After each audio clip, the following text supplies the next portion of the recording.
Welcome to the 3 Knockdown Rule. Starring Mario Lopez and Steve Kim. Presented by Hustler Casino and UFC Fight Pass. Ladies and gentlemen, the 3 Knockdown Rule on UFC Fight Pass is in effect. I'm Steve Kim, joined by our Mexican monster, Mario Lopez. Welcome back from the Big Apple. Thank you. I've thought out.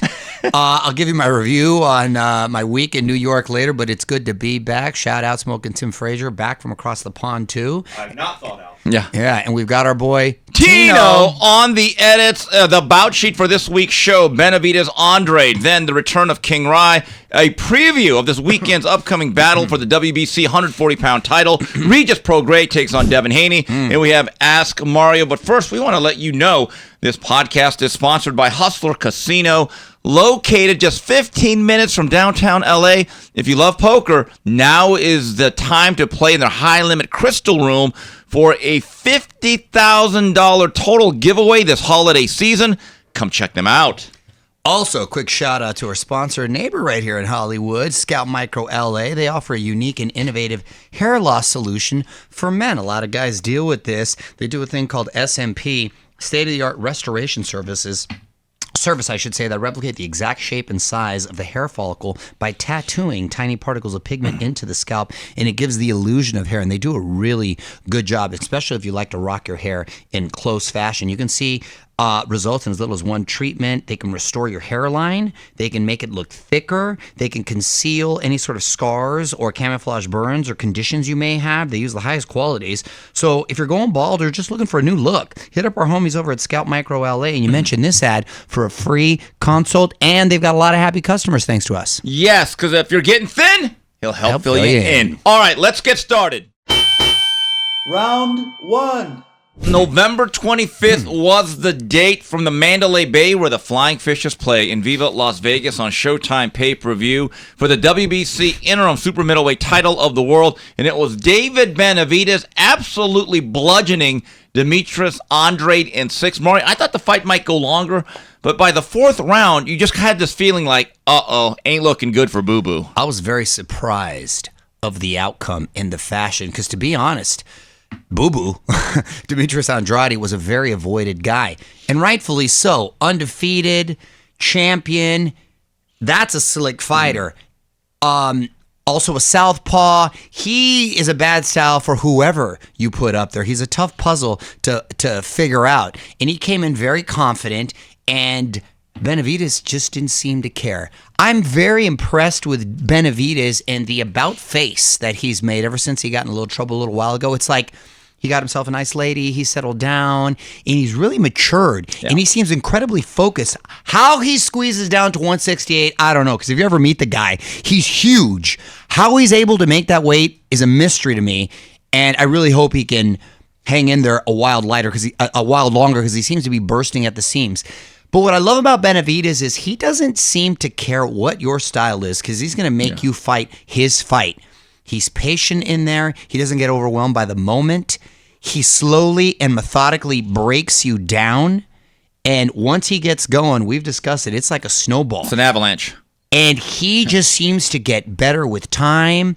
Those hands are fast and furious. He did a good job cutting off the ring. Because the first couple rounds, Boo Boo was having a little bit of success, but it seemed to me like, I was like, I don't know if he's going to be able to keep that up. This could get interesting. But man, once he caught him with that overhand right, it was survival mode after that. But the fact that he finished him in such a dramatic fashion, Kim, I think was a really huge statement in that you just beat, like I said, an undefeated, talented fighter that nobody wanted to face in a very impressive way. He carried himself like a gentleman afterwards. I'm telling you, I'm impressed with the kid just as a fighter and how he is, as he developed as a young man outside of it.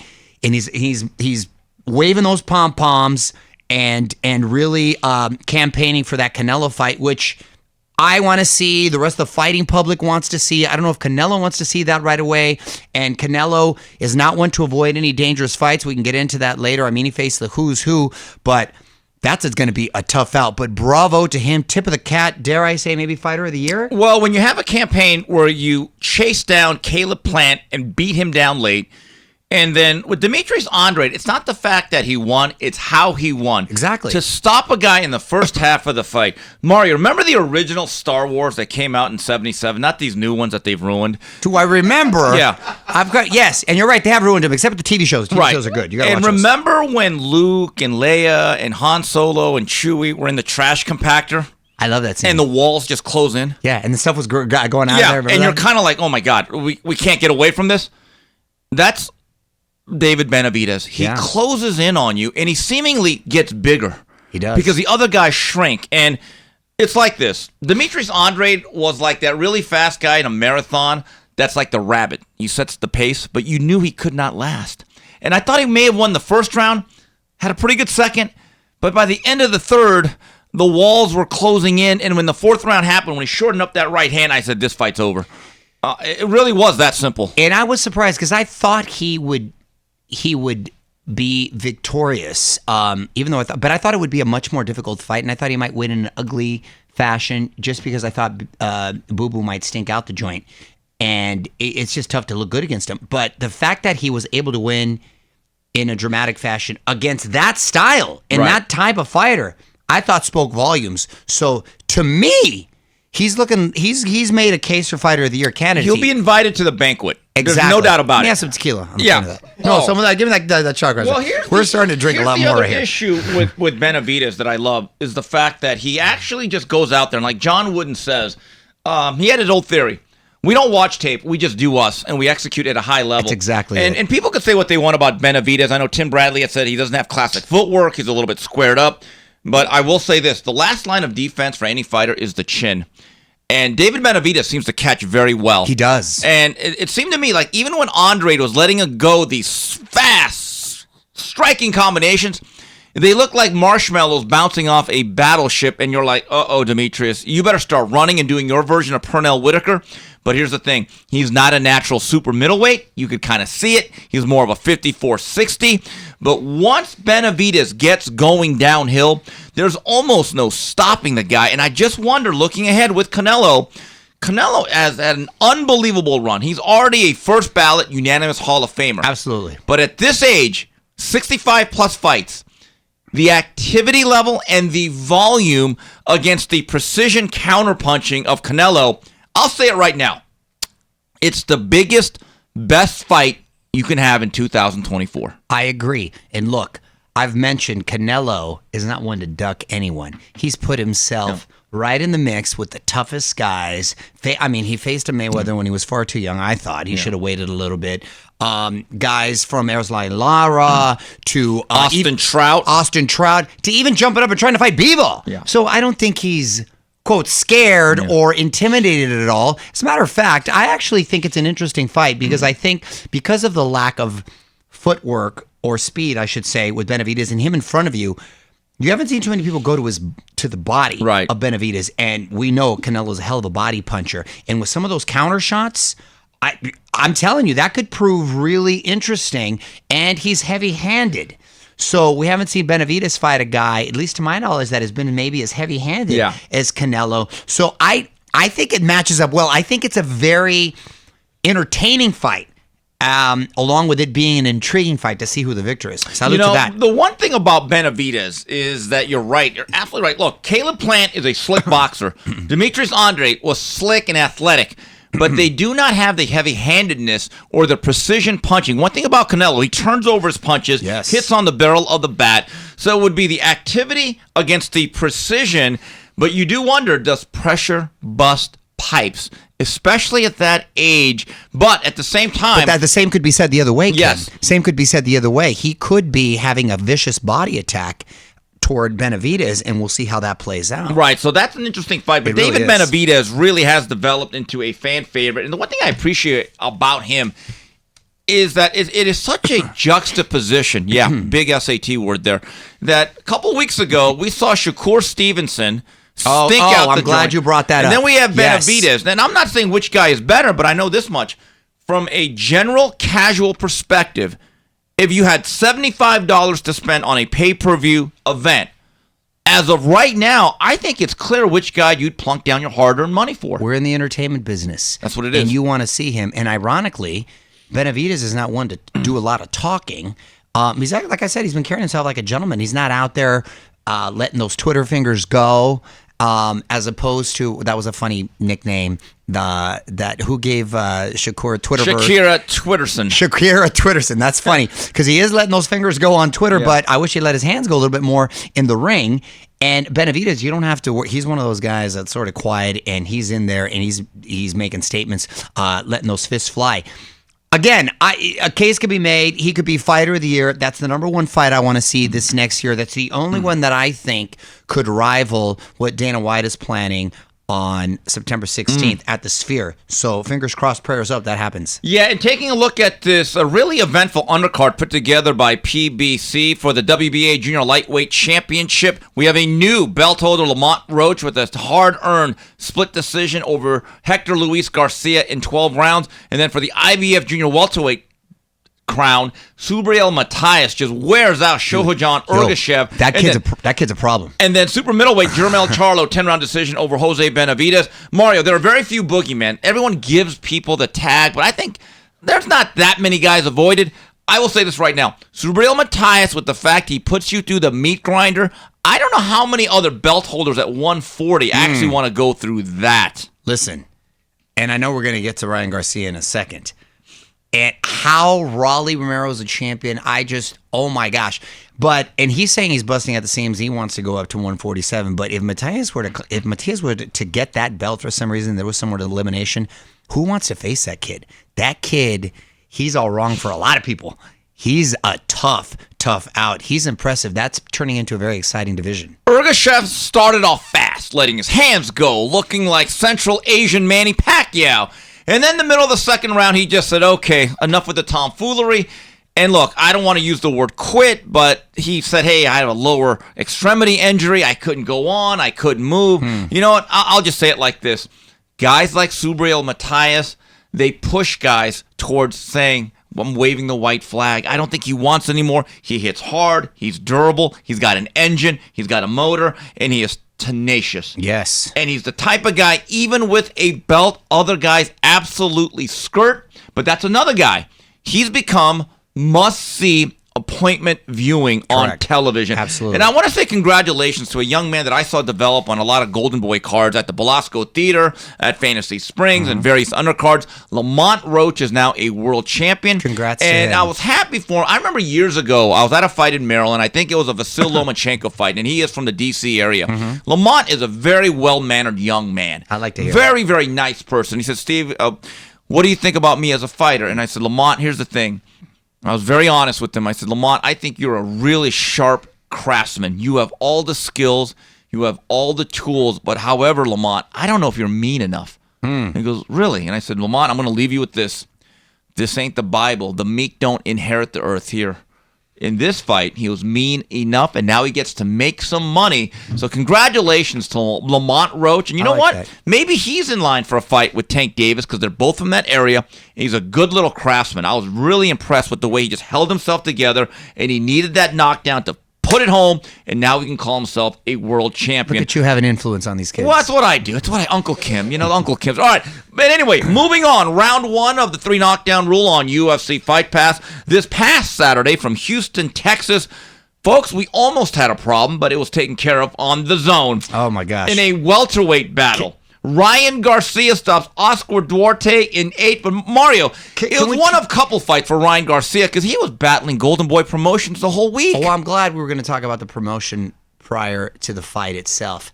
Yo, when the video came out of him just going after Hopkins and Oscar's in the back, like rubbing his eyes. Oh, my God. That was memeable. It turned into like Real Housewives stuff. I'm like, yo, the thing about, here's the thing. Say what you will about Golden Boy, and you may have your opinions, but look, you can't take away the fact that Oscar and Golden Boy secured the biggest bag for Canelo, giving him the biggest payday ever for a fighter, secured the biggest bag for Mayweather, really making him a star, responsible fighting Oscar, making Pacquiao a star, responsible for fighting Oscar, and he's given Ryan Garcia his biggest financial They windfall. acquiesced to his demands, right? Exactly, exactly. So I always think it's ironic and weird and a bit disrespectful that these fighters that I just mentioned, they all sort of owe, or I feel, at least a thank you to Oscar. He's responsible for everything I said is a fact. It is not. Yeah. It can't be debated, and it's because of him that those things actually happened. So he's out here providing generational wealth, and they're coming across very ungrateful. It blows my mind that happens. I talking about the promotion. It's a weird, bizarre situation because you have someone sort of talking about the promoters, then he didn't want to let him in the locker room, then Oscar's talking about mental health. The whole thing was like I'm watching a reality show. I'm like, what is going on? It's irrelevant because he's under contract, and he's under contract for the next couple of years. That he signed willingly. There was no gun put to his head. So he's under contract for the next couple of years. So man, you got to make the best of it. At the end of the fight, and we'll get to the fight itself, they did a little dab, and I was like, okay, maybe things are copacetic, but it was just bizarre to me, Kim. And what Bernard Hopkins and Oscar said, it wasn't, look, we're not here to hold hands and just tell you what you want to hear. I think you need to be sort of honest. And yes, you want to be supportive, but I was very confused by who's in Ryan's ear and why he's saying maybe these certain things out loud, because it's not a good look for either one. Your thoughts? No, absolutely right. And let's go back to the history of this. Ryan Garcia signed a deal willingly. He was not drafted into this, but also in terms of the current conflict, we have to understand, and Eric Gomez was in this very same seat about a month ago, every single demand that actually placed a hardship physically on Ryan Garcia, the adults at Golden Boy said, Ryan, they're putting you at a physical disadvantage. Don't do it. Lo and behold, and Ryan says later, oh my God, I was so drained. I couldn't make the weight. You're the one that asked for it, though. Right. But they So it's gave like you what you wanted so you right. could make the money. Well, Ryan did not understand. Golden Boy actually thought about, get this, winning the fight. You just wanted the payday. But this is where it really emanated from. Was after the fight, and again, I've been critical of Oscar for not showing up to certain things. I've been very consistent in that. He should have been at the post-fight press conference, even if he had death threats, supposedly, allegedly. No. But Ryan Garcia said in the aftermath of that fight, he said, well, no one was there for me in my locker room. They just abandoned me. Meanwhile, there's pictures and videos of Bernard Hopkins and Eric Gomez in the locker room. I saw that. Then he kept talking about I was placed at a physical disadvantage and people were not there for me who are on my team. And then remember, a couple weeks afterwards, because this is what Oscar does, whether it's right or wrong, you can argue. He said, hey, kid, stop making excuses. This is what you want. Stop blaming us. This was not our battle here. You're tying the promoter's Right. hands when you say, I don't care, I just want the fight, this and Right. that. Well, then you have no negotiating Then live with power. the results. Yeah, exactly. So, look, I will say this about Ryan. I do like this. When he does come to the fight, he does come to fight. When he went out there for Tank, it wasn't like he tried to run around that ring and disappear from that fight. He tried to bring the fight. Yes, he was overmatched and he wasn't at that level, but he did come to fight that fight, Kim. Yeah, I guess. Look, It wasn't successful, but you know what I'm saying? It didn't turn into a Right. track meet. He tried to let his hands go, but at here's least. the problem that I have with Ryan Garcia is that you try to have it both ways. When you have it your way, when I get what I want, if it doesn't work out well, then it's like, well, you're responsible. No, you're not. You're the one who wanted this. You're the one who basically put out the parameters. You placed restrictions on your own promoter and your own representatives, and you kept complaining about it, and then you have the nerve to say, well, I don't want to make excuses, and you know what comes after that? Excuses. And so then at a certain point, Bernard Hopkins has a right to say, well, wait a minute. You can say whatever you want about me, but here's the thing that's interesting. Oscar and Bernard are being ripped, forget this, telling the truth. And we're talking- Now, here's the problem, though. Are they not allowed to tell the truth when they're being disparaged? And we're talking about two legends, Right. in Oscar and Bernard, guys that have been there, multiple world champions, Hall of Famers. If anyone can speak on the sport and their fighters, Right. it's these guys. We're not random guys and by the with way, opinions. When Ryan is being factual, when he says, well, he said he never lose to a white boy and he got knocked out of the ring by Joe Smith. I'm not going to argue that, but little context. Bernard was 50 years old and was already a first ballot Hall of Fame fighter with an authenticity that you do not have. This is almost like, to me, 98 Degrees or some other mediocre boy band making fun of the Temptations.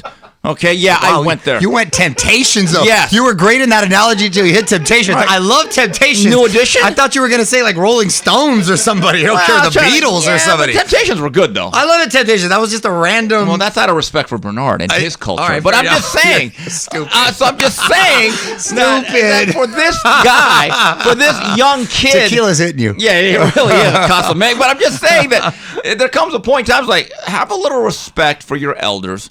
And, I agree. And at the end of the day, they were not wrong. Outside of you getting a great payday, you became a punchline because you set that joke up. No one else. Here's the thing and the irony. Regardless of how you feel about Garcia, the kid is a box office attraction. Okay? No doubt. He does generate revenue. And he calls himself a superstar. He even came out of the ring with Lupe Fiasco singing the song Superstar. So he recognizes his value. It's a little ironic because he hasn't won a world title yet, but he's one of those rare cases in this generation where the popularity and the fame sort of came before the championship. There hasn't been anyone like this before in the sport. Getting to the fight itself, look, I've always thought it's his physical tools that really carried him here. He's quick. He's twitchy. He's antsy. Reflexive. Yes, he reminds me a little of Amir Khan, too, because he does like to fight. Quick, twitchy. I'm not saying chinny necessarily, because those shots that he get dropped with, that was a solid shot from Luke Campbell, and that was a body shot from Tank. And much like Amir Khan, he comes to fight. Yes. Which I like. I like that. I don't know if Derek, his trainer... Derek James, his style necessarily is because usually Derek James is like more the athletic, physical. Well, to be fair, he didn't like that tactic. Oh, you're talking about that Philly shell, turn your back. No, that wasn't even a Philly shell. That was fetal shell. That was like Pittsburgh. I don't know. That was in Philly. That was the fetal shell. Yo, that was wild. I'm like, and you know what's crazy? I thought Duarte was taking could have took more advantage of that with a couple more left hooks and overhand rights. It was 2-on-1 though. As a showcase fight, I don't know. Mixed reviews for Ryan. Look, he got him out there eventually. Did he show much development? That was a tough guy he went up against. Very well prepared, heavy-handed guy. I don't necessarily know if it showed me he was ready for the next level yet, though. Kim, do I think he can beat a Raleigh Romero? Yes. Outside in that, he would be a champion. Outside of that, I don't look. Teofimo Lopez, no, that is a very dangerous fight. I think that ends poorly for him. Matias, who are the other champions? Regis. Yeah, no, that does not bode well for him, or even Devin Haney, to be honest. And if he's gonna try that Walmart Philly shell version, more like swap meet. That is not gonna more like flea market. Bode well. It was their first fight. Maybe they'll grow on that. He needs to be consistent and stay in there. I know he gets distracted with a lot of stuff, but at the end of the day, I think he did leave people wanting to see him again. Whether he's the kind of guy now because with his personality, people want to see him, whether they want to see him win or they want to see him get knocked out. No, there's no doubt. He's a polarizing figure. He's big box office, but I would describe him as such, as a prize fighter. Athletically gifted, but technically flawed.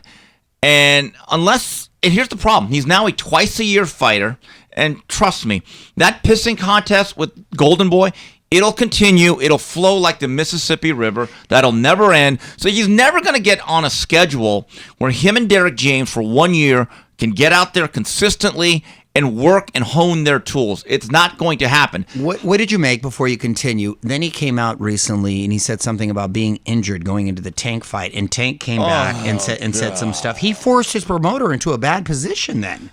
If he's going out there sort of making these claims, and it's just not a good look. Like, look, you had that fight. You kind of just got to what do they say when you point a finger?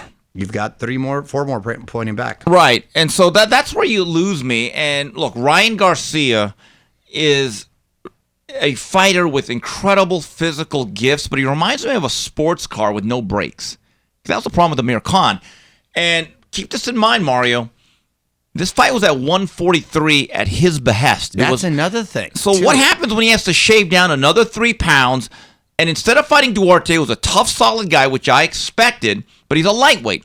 What happens when he has to face a longer, leaner, better punching 140-pounder, a legitimate junior welterweight? When I was seeing pictures that Teofimo posted recently, my guy is put together. And say what you want about his wacky behavior, he can fight. He's gifted. He is gifted. He is gifted, and he is well prepared. And he doesn't allow the shenanigans to affect him in the ring. He is so reactive, so just miles ahead, I think, develop-wise. And I know they were calling him out. They quickly shifted to Rolly Romero, I noticed in that post-fight break. But I wouldn't want anybody. And I'm frustrated with Teofimo because they said it wasn't enough. If I'd be foaming at the mouth if I'm at Teofimo wanting to fight Ryan based on the last performance, wouldn't you? Well, here's the thing. I spoke to Bob Arum yesterday, and he said, Steve, number one, there was no real offer. We had talked to Golden Boy. He had actually had Eric Gomez over at his house in Southern California about 2 weeks ago. There was never a formal offer, and quickly after the fight, you're right, they shifted from Teo to Rolly. Now, how lightly regarded is Rolly Romero, even though he has a WBA belt? You know, he's one of the very few guys in the history that I can recall, and the guy that Janibek just recently fought was in the same disregard. He's a major belt holder. Not even ranked in the top 10. By Ring Magazine. Can you believe that? That rarely happens. I don't know if it's even ever happened. You know, I mentioned Amir Khan. At the same time, because of the makeup mentally, he could also be, correct me if I'm wrong, sort of a little Victor Ortiz too, right? Do you see that? You know what? Who said that to me?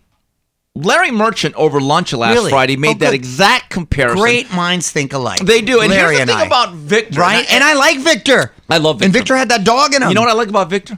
He's just like a tree. Anyway, that was one of the funniest quotes ever. But here's the thing with Victor Ortiz that I loved and why he's underrated and underappreciated, even if you hated him. As a fighter, I just judge you solely by this. Did you give me memorable moments and fun nights? Yep. The Maidana fight. Yeah, you could say he quit. I love that fight. Hell yeah, it was a great fight. Sport right here at the Staples Center. The Mayweather fight, I'll never forget it. I thought that was hilarious. The Andre Berto fight. The first Andre Berto fight. Great fight. Right, so here's the thing. Ryan Garcia hasn't even done that. Yeah. He's given us big events. He gives us a lot to talk about. He has exploited social media perfectly to his credit, but he doesn't even give me those type of feelings where I don't care if you're not perfect. You can be flawed, and I would still appreciate what you did. This is my takeaway. He is explosive, and he can put a lot of guys away, but is he skilled and focused enough to beat top-tier fighters? We'll see. I would say no, but again, he has a chance to prove me wrong. See. All right, and we come back more on the 3 knockdown rule on UFC Fight Pass. We go to Fight Preview, News and Notes, Ask Mario, and Final Flurries. Catch it streaming live right on YouTube. Welcome to the big leagues, kid. $1.2 million.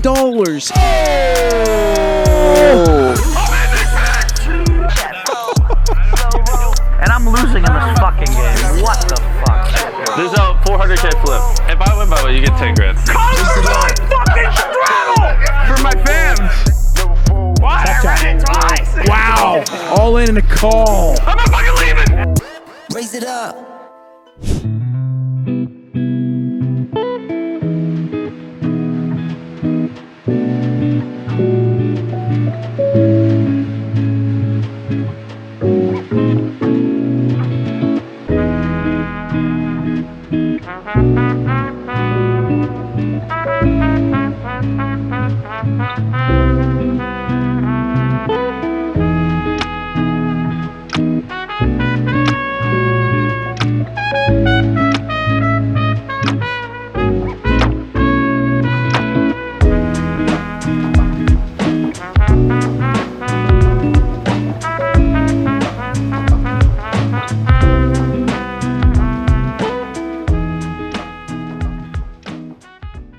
And we're back on the 3 knockdown rule on UFC Fight Pass. Hey, guys, if you want to get involved with the 3 knockdown rule and sponsor our show, we still have some slots available. Please reach out to us by emailing info@boxbid.io. Once again, that's info@boxbid.io.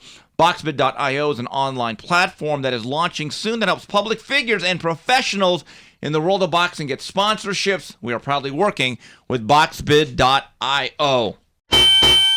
Review Preview.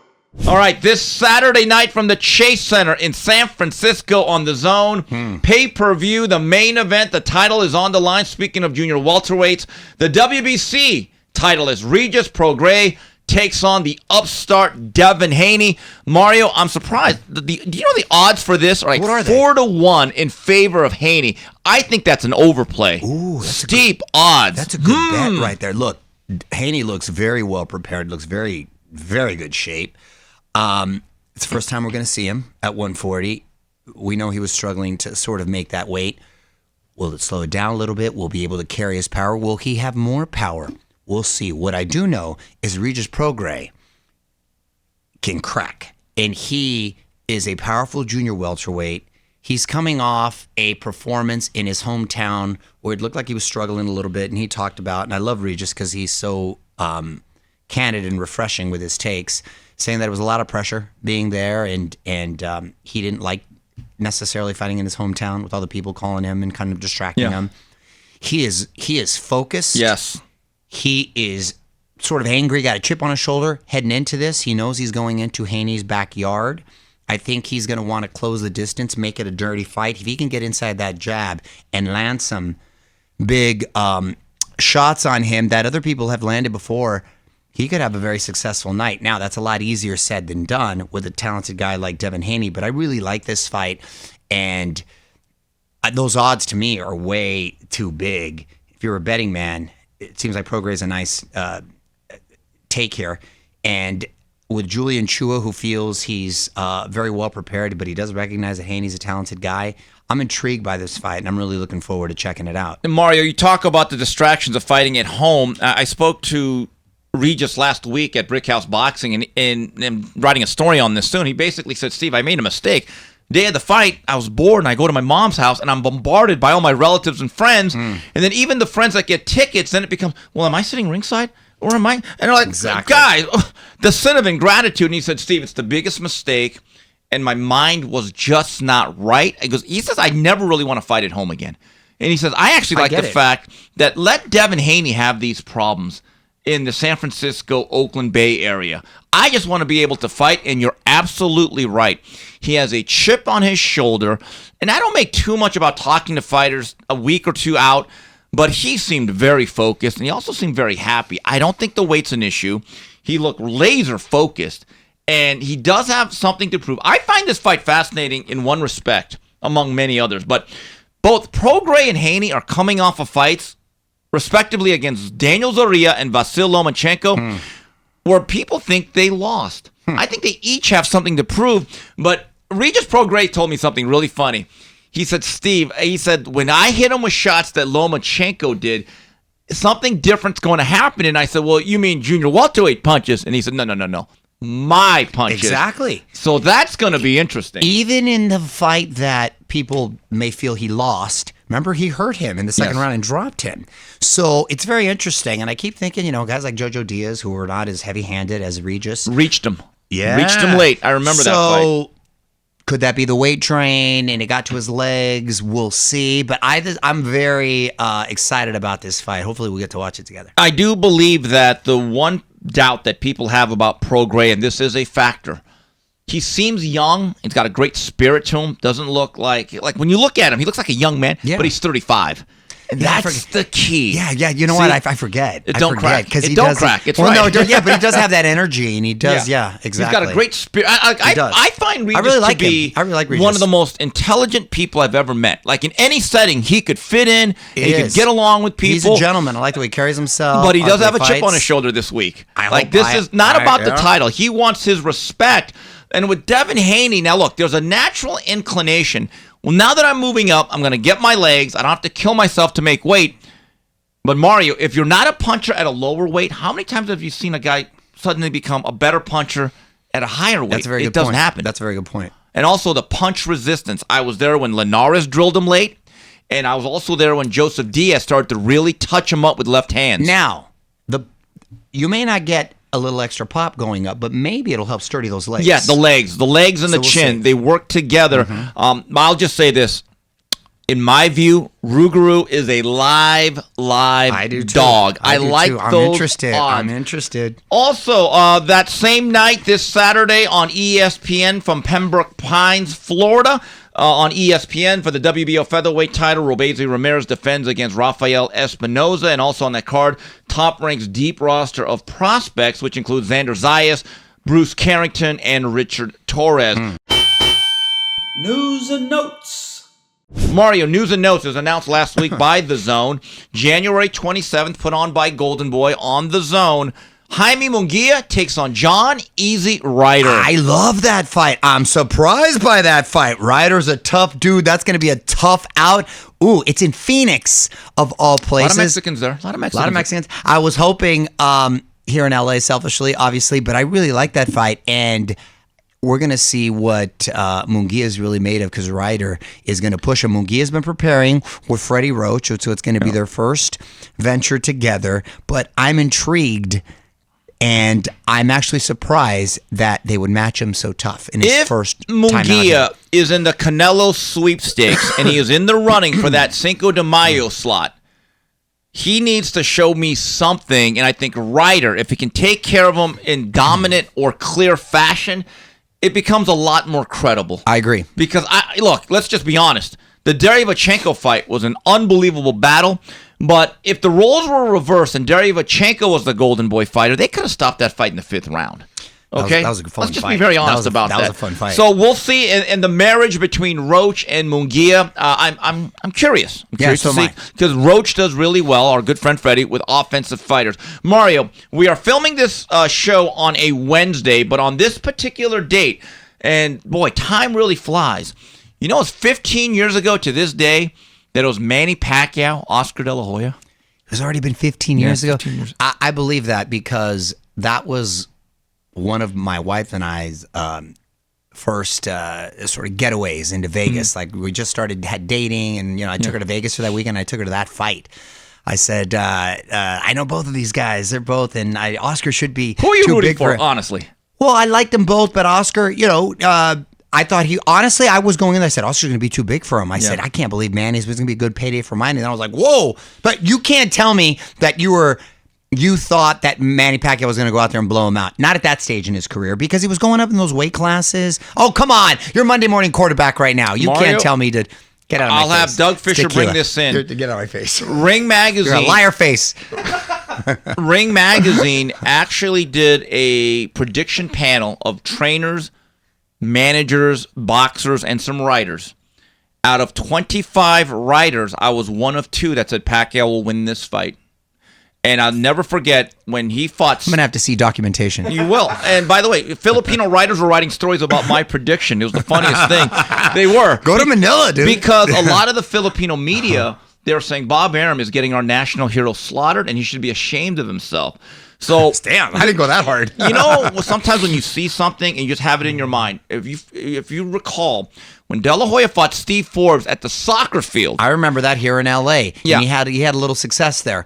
But I just thought Oscar would sort of make adjustments and be really well prepared. I didn't take into fact how much he would kill himself making that weight. Hadn't made it in 9 years. Exactly. That's what I did not factor in. And that took a serious toll, because he didn't even look, not to take anything away from Pacquiao, because he was at the peak of his powers, but Oscar also didn't look like himself in that fight. That fight in the first minute, you said, uh-oh. Yeah, I know. That's why I said, I don't know. He was like dead man walking. Oscar looked like he was underwater with weights attached to all of his limbs. Mm-hmm. He could not get off. And what's interesting is that, and I've told this story before, when Oscar was at the weigh-in, the whole time he's in a chair slumped over, and I said, you're in trouble. No, he's in but good. Also, Freddie Roach has said, when I was training Oscar for the Mayweather fight, because remember, when he fought Forbes, there was still the rematch clause with Mayweather. Mm-hmm. That's why he picked that style, because they both kind of did that Philly shell. Right. And Freddie has told me, he goes, Steve, when I was in Puerto Rico for that whole summer, or that whole spring, there was this one time where Ivan Calderon I remember, was in there and he wanted to screw around. He wanted, hey, let me spar with Oscar. And he said, what I saw, and I said, you know what, I have a little southpaw that's a lot bigger that can hit. Like, he kind of had some insider information, like Ivan Boesky. And it was amazing because at that moment, after that night, There was a time when Manny Pacquiao would work out upstairs. They really wouldn't close the gym. It was kind of still open. He was more or less like a really popular fighter, but he was not a star. But after that fight, Again, it became locked down. Oscar made him a star. He did. Again. He did. That's what he. And by the way, Manny's actually grateful. Of course. Because he was raised correctly. He's a gentleman. All right, moving on to the Ask Mario segment of this fine program. Here's one from the Filthy Casual. How big would a Teofimo Lopez versus Surreal Matias unification in the weekend of the Puerto Rican Parade be? Oh, man. Summer of 2024. And would both of you make it your business to be there if it happened? All I could say is, Wepa. Listen, I'd be there. but that's real inside boxing stuff right there. We'd like to see it. I don't think it does as big business as like if you were to fight Ryan Garcia. That would transcend the sport. Right. But selfishly, oh wow, that's violence. Yes, and according to Bob Arum, it looks like Teofimo Lopez, who we met with last week, they're in a good place for now. That could change by the time this show comes out, and he believes that they are working on a fight for Teofimo in February. Unfortunately, it will not be that big Super Bowl slot. Again, when you delay your career, you know what happens? Nothing. Here's a question from Albert Beltran. When Slater fought Zach, how did it get determined who had the busted lip and who got the black eye? We had arguments in school over who won. I was told because you had the black eye, you lost. But you can clearly see you got sucker punched and turned the situation around. I thought we discussed this before. You know, I choreographed that fight. Me and my Did you stunt. really? Yeah, I talked about that. My stunt coordinating skills right there. And yeah, people always sort of bring that up on the anniversary of the fight. It kind of holds up for a little Saturday morning fight, right? And there. we'll talk about a black guy a little bit later. Oh, God. Here's one from Malik Brown. Hey, Mario, how do you feel a David Benavidez fight will go down against Demetrius Bivol? Number 1, should he pursue the fight? Number 2, who wins and why? And 3, is this the best way to pursue Canelo? I think he stays at 68. He should stay at 68 as long as he can. One more year. Keep more chasing year. If he Canelo. can make it, yes. And if he were to fight another Charlo, who just to kind of eliminate that whole top tier of contenders in that weight class and leave Canelo with no other choice, then maybe that fight happens. But I wouldn't be jumping up to fight Bivol if he didn't have to. Keep this in mind. That fight last week or 2 weeks ago against Andrade was for the WBC interim title. Now, look, Mr. Sulaiman has a way of kind of changing the rules, but in theory, that is now makes him the mandatory. And so his team should press the WBC and say, what's the timeline here? But also, beyond that, he's now the people's choice. Right. There's a public mandate that says, hey, whoa, wait a minute, Canelo, you're a great fighter. We love you. There's this kid over here. Yeah, he's a people's champion. That's the guy. So let this play out for another year or so. By the way, real quick, not to deviate too much, but that's taken precedence over Terrence Crawford, Canelo, correct? I would say so, yes. Right? Why? Because we forgot about that even. You know We why? didn't- Because weight classes matter. Now, see how quickly you changed your tune, Cam. No, That wait, wasn't the case a while ago. Can we get Terrence back on the Yeah, video? exactly. And here's one from Matty Rolls. Are you hearing anything on what Crawford is doing next, or are they moving forward with the rematch? Oh, with that's Spence funny. I didn't even know you were going to at ask that, obviously. 154. This is what I was told. I heard the rematch will happen at junior middleweight. At junior middleweight. Yeah, Okay, I have no Spence can't make 46. I have You no saw problem it with that, but let's assume he gets past that one. Would you still rather see Benavidez versus Canelo and Crawford? Benavidez. Benavidez. Which one does more business? Give me the two Mexicans. Give me the two Mexicans. It'll still do more business, huh? Look, I'm surprised to hear that. Here's my view. If you do Crawford eventually, that's a fight where I want Crawford to say, let's say he beats Tim Tszyu. That's a great win. Go up to 160, pick up a belt to 60. Now, if you do that, I have to tell you, Crawford versus Canelo, that's a fight in a year or two. Yes, very, very valid. You talk about Prograis being 35. I believe Crawford is like 36. Yes. He's going up there, so I don't know. if Clean he's got- lifestyle, though. No, I know, but I don't know if he's got, you know what I mean? That Yeah. time's going to catch up. If I'm Canelo, I'm taking Crawford all day before I take Benavidez. Size matters. Of course. That's what she said. Anyway, Clay Stevenson. Hey, Mario, what is your pick in a Chavez-Arguello fantasy fight at 135? I don't pick anyone over Chavez at 135. Even Duran? Even Duran. And I'm going to tell you why. I'm going to tell you why. His chin. He could take all of Duran's shots. I don't know if Duran could take all his shots back then, especially in a 15-round fight, because Chavez was built for that back in the day. If you give me the Chavez that fought Edwin Rosario, dude, he's a grinder, and Rosario can crack too. So I just think I'm taking him all day. Arguello generally had problems with movement. And the straight punches down the middle, that's a toss-up. I think it's a close fight. I love Arguello. He's a great. No, I think it's a close fight, but yeah, we're talking about legends here. And I agree with you. What he did to Chapo Rosario on that night, he could have beaten any 35-pounder in the history of boxing, including fight. Duran, Benny Leonard, Pernell Whitaker, any of those guys. And finally, here's a question is from a guy whose handle is Steve Kim Sideburns. Okay. I like this guy. I like this guy. Yeah, with HBO and now Showtime out of the boxing business, if you were made the boxing czar backed by Saudi money, how would you fix the sport? Okay, my Sideburns, this is what I would do. If I had that much more money, and maybe Saudi Arabia does with the investment, I'd make it very clear. We're going to make the biggest fights. You don't get to choose. We do because it's our money. Absolutely. I wouldn't align myself with any particular promoter. Best fights get the rights. And I'm trying to get everyone beat, just like a real sport. Well, I'd use the UFC model. And you too. know what? Whoever the legitimate next number one contender is, that's who's up next. And if you have a manager that starts turning down fights because he's too tall, he's too much of a puncher, I'd say, bye, get out of here. Next man up. You're next man up. That's just the way it goes. Also, Exactly. I would make it very clear that, look, I would favor crowd-pleasing fights because we are still, again, in the entertainment business. But my theory is this. If there are fighters, or too many of them, that go undefeated during my run, I have not done my job as a matchmaker to protect the public. I'll never forget, speaking of Arguello, the great Bruce Trampler told me when he worked for Teddy Brenner at the Madison Square Garden. Bruce loved Arguello when he was great thought he fighter. was just the greatest thing ever. Fighter. And Teddy Brenner says, yeah, we signed this Arguello kid, so they're walking down the park or having lunch. And he said, yeah, great. So Bruce, I just want you to know one thing. You know your job is to get him beat now, right? There's no protecting. Like, for the fans, we're going to put him up against, and by the way, they did. Greatest featherweight. One of them, yes. There's no think. doubt. I'm just saying, I'm going to make the best fights, no protection. You're going to get paid well. Yep. You don't get to turn down 18 fights. We're not doing that here. Final flurries. Moving on to the final flurries. Mario, you look good. You always look good. But you had to have a little bit of cut, man. Got the end swell on you. What the hell happened to you in jiu-jitsu a few days ago? I inadvertently took a knee. I posted a pic by the way, that was a pic immediately when it happened. The next day, actually I got makeup on right now still. But dude, I'm all green and black under here. I'm thinking to myself, damn, I'm 50 years old. What am I doing? Okay, Tim, we've heard this for about 8 years. I know, but that's we're not playing pickleball out here. I'm doing jujitsu. I'm sparring. That's what still makes me feel young. That's ironic. And but don't get me started. Feel old, right? Yeah. No, but I'm with you. But I had to go to the.